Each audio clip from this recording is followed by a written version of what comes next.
Welcome wanderers of the world to Dovii Forum, where the pulse of the global discourse beats strong. I am Ivan Jules Smith, your navigator to the currents of geopolitics, national security, and the ever-evolving tapestry of global affairs. Today, we will be discussing about the war that is taking place in Europe between Ukraine and Russia, the ongoing tense situation between Afghanistan and Pakistan, and a very hot topic, does India and China have the resolve to see to the disputes and solve them peacefully? So let's get into it. Stay with me.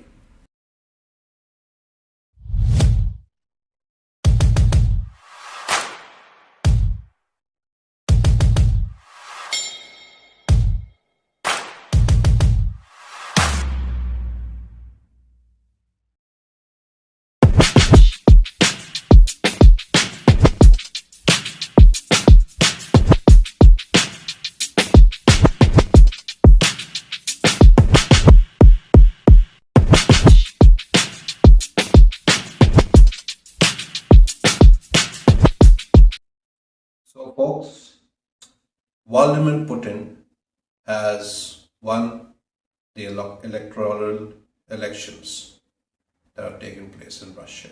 So he gets another term as president of the Russian Federation. What does this mean for Europe? What does this mean for America? Now, we got to understand the entire conflict that NATO is partly to blame, and when you talk about NATO, it's not just the whole of Europe. Major blame comes over here, I would say, personally, again, this is my opinion, is of America. They pushed Russia to a point where the war took place, and it's still going on between Russia and Ukraine. Now, what I'd like to ask my American friends is to how far is this going to go on? How far is America willing to take it?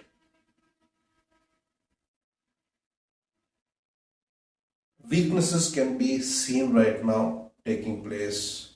Cracks are appearing in NATO stand, even America.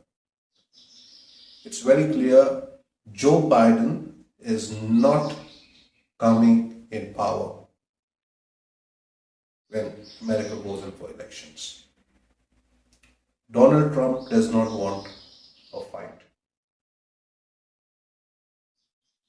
So what I see it as, in fact, it's a clean sweep for Donald Trump. This is the way I, as an onlooker of whatever's happening in America, Joe Biden is too weak a contender right now for Donald Trump.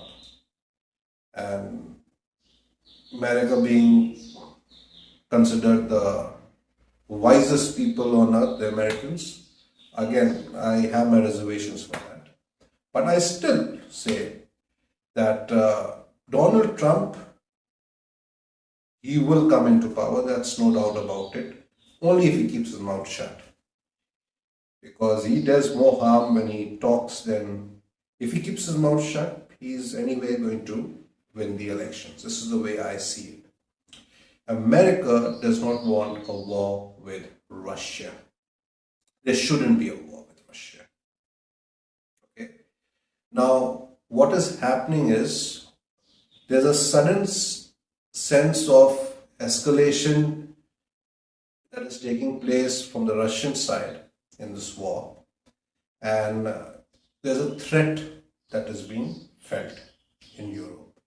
All are building their military arsenals. So what is going to happen, I am predicting, what I see it happen, that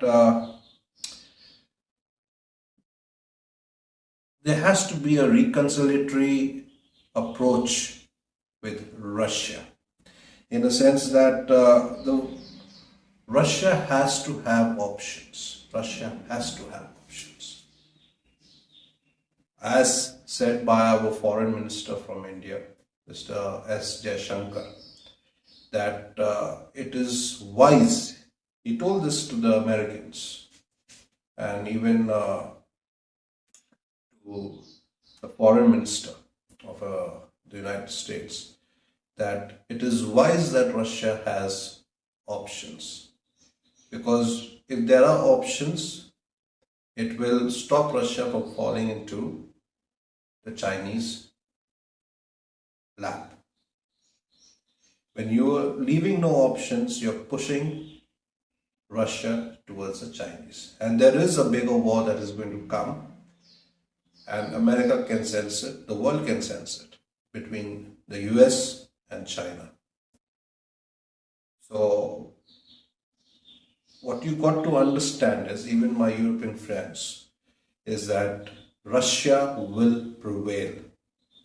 There is no way that you're going to win Russia. There has to be a middle way out of it. And from where I see it, there's going to be only one loser over here, and sadly that's going to be Ukraine.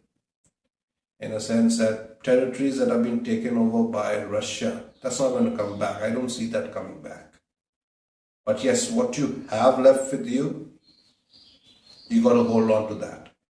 Otherwise, I see that Russia is going to push further. And the NATO nations, even America, can see the resolve breaking. In a sense, for how long are they going to be providing resources? For how long? These are taxpayers' monies, be it Europe or be it America. So this has to end. It has to end sometime. And this is the way I see that it's very clear NATO is not effective. That's one point that has been disclosed with the Ukraine-Russian war. So what I see is there will be a new kind of security architect.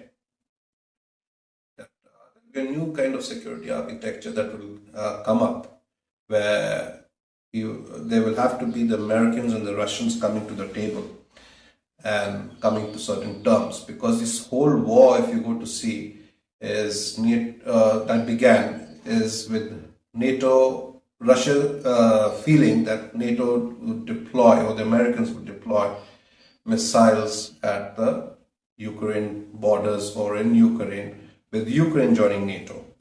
So there was a sense of threat. Russia never wanted to go in for war with Ukraine or with any other country in Europe. In fact, even till today, Russia maintains that we do not wish for the war to continue.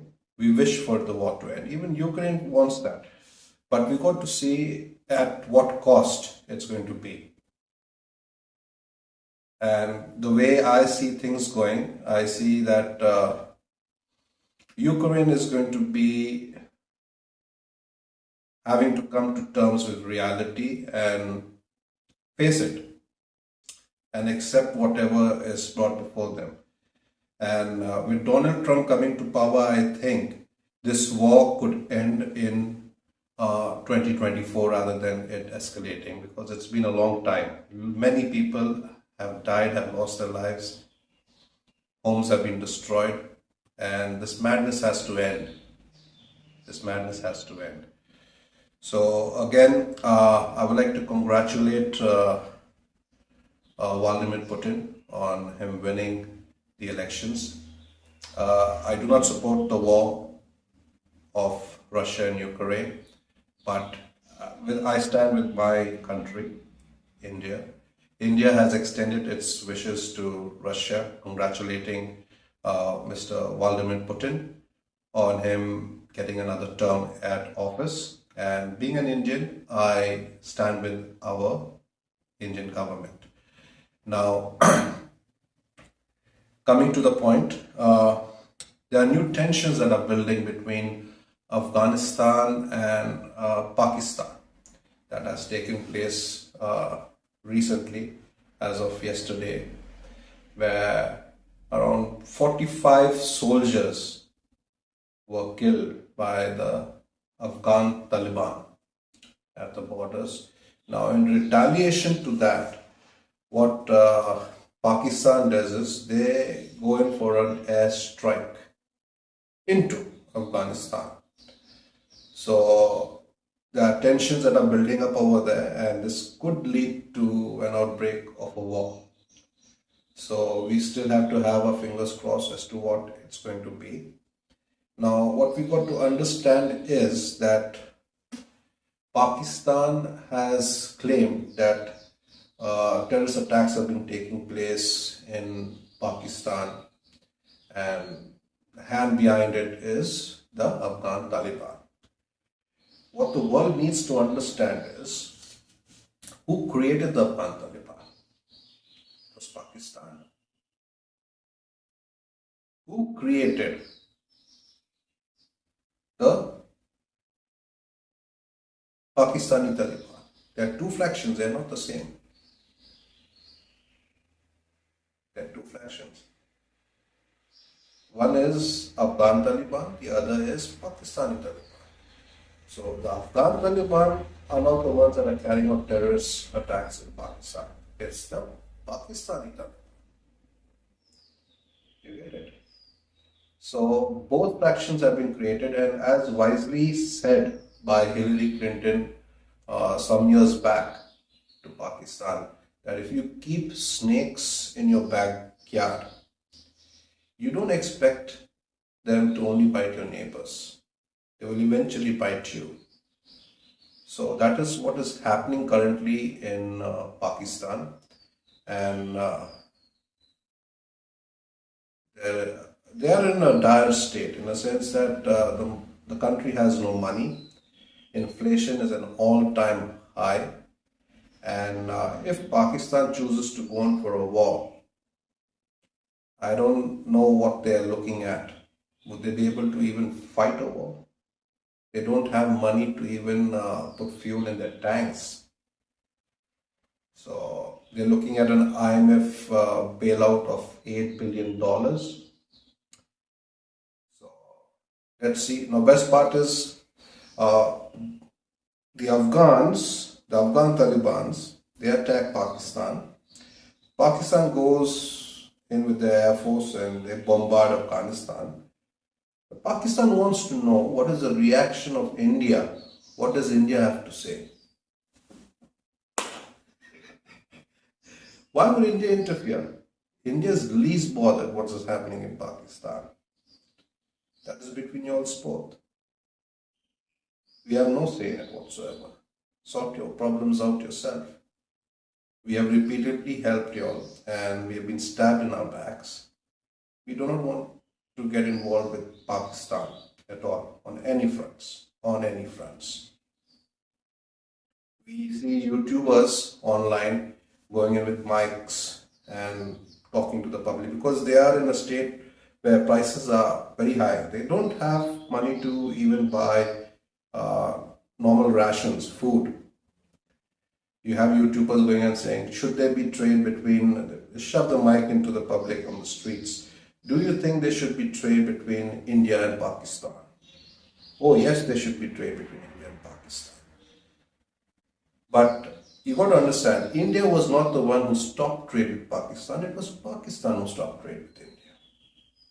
I was left to see whether India opens up trade with Pakistan. I do not know what the outlook is going to be like. But elections are around the corner even in India. And from where I see it, our Prime Minister Narendra Modi, he would definitely come into power with the kind of work that he has shown. So there is nobody who's as capable as him as of right now in the opposition. So it's a hands-on victory for Modi, and with Modi coming into power, we still got to see what the India-Pakistan relationship is going to lead to. Now, coming back and discussing on a third issue that I said I would be discussing about is between India and China. Can India and China resolve their disputes?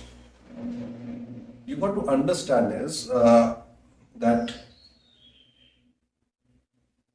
there is a will from the Indian side to sit and talk.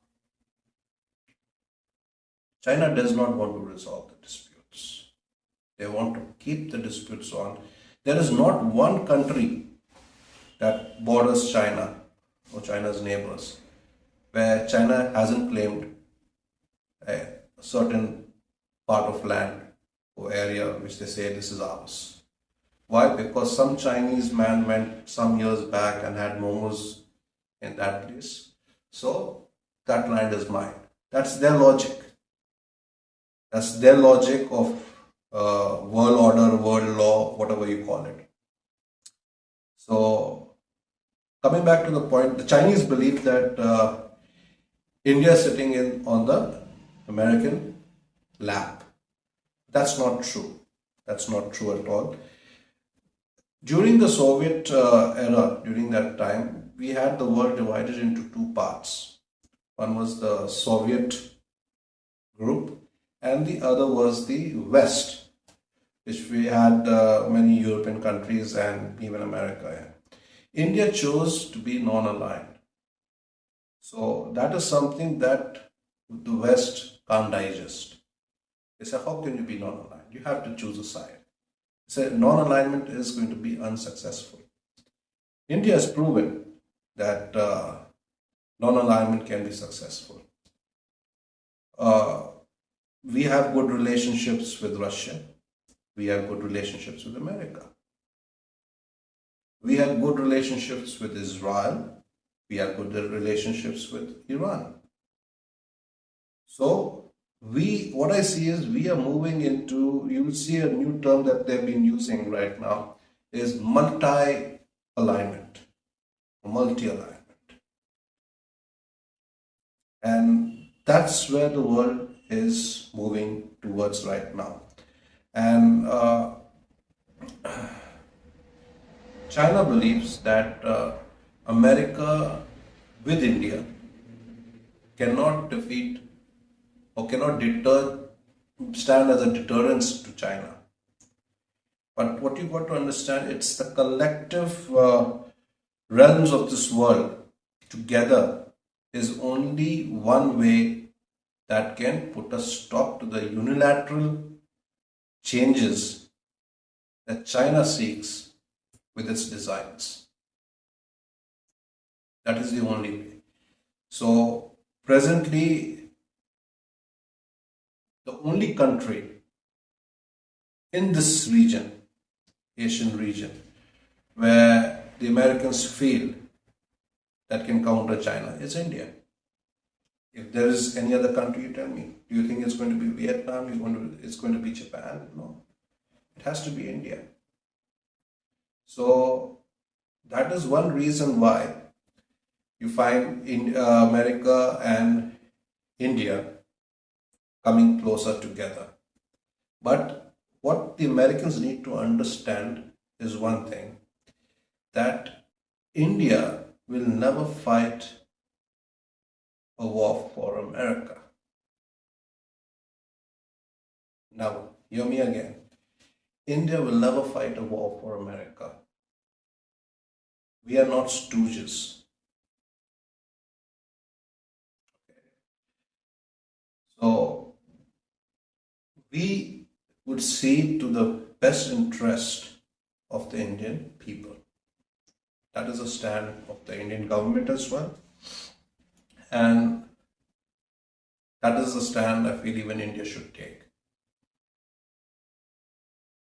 Because you got to understand, America is not threatened by China. American interest is threatened by China. Get my point? But you look at India, we share our border with China.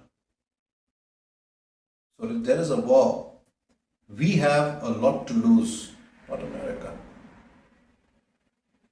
Not America.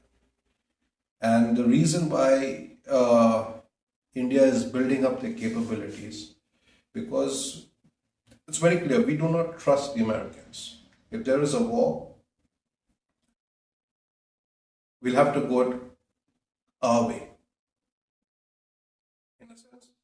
The war between Russia and Ukraine. Did you see America get into the war? No, they didn't. Now they're promising the Taiwanese, we are standing with you, Taiwan. But whether America will actually put boots on the ground, that is something left to be seen.